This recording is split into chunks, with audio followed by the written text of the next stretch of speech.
Mummy ఈరోజు మా lunch box లోకి ఏం ప్రిపేర్ చేసినా? ఈరోజు మీ లంచ్ బాక్స్ లోకి చపాతీ విత్ పాలకూర పప్పు చేసిన. హాయ్ ఫ్రెండ్స్, అందరికీ గుడ్ మార్నింగ్. టిఫిన్స్ అయినా మరి మీ పిల్లల లంచ్ బాక్స్ లోకి మీరేం చేసిండ్రు? నేనైతే మా పిల్లలకి ఈరోజు చపాతీ విత్ పాలకూర పప్పు చేసిన. అన్నం అయితే వండట్లేదు. ఇగో చూసారు కదా, ఇదే అండి నేను చేసిన పాలకూర పప్పు.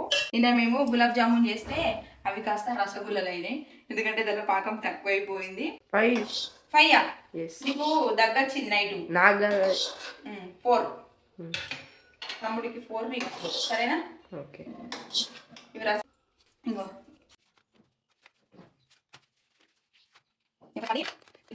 కొంతమంది కామెంట్ చేస్తారు, ఏమైంది అక్క పిల్లలకి వట్టి చపాతీ పెట్టి నువ్వు అన్నం పెట్టాల్సింది కదా కొంచెం అని అనుకుంటారు కదా. అన్నం ఏముంది, చపాతీ వీళ్ళ ఫ్రెండ్స్ అన్నం తీసుకెళ్తారు కదా, ఆ అన్నము ఈ చపాతీలు అన్నీ కలిపి షేర్ చేసుకొని తింటారు వీళ్ళు. అందుకని అదే భరోసాతోనైతే నేను చపాతీ కొంచెం కొంచెం అన్నం కూడా తింటారు కానీ తినరు నా. నేను వాళ్ళకు నా రోటి ఇచ్చిన తింటా.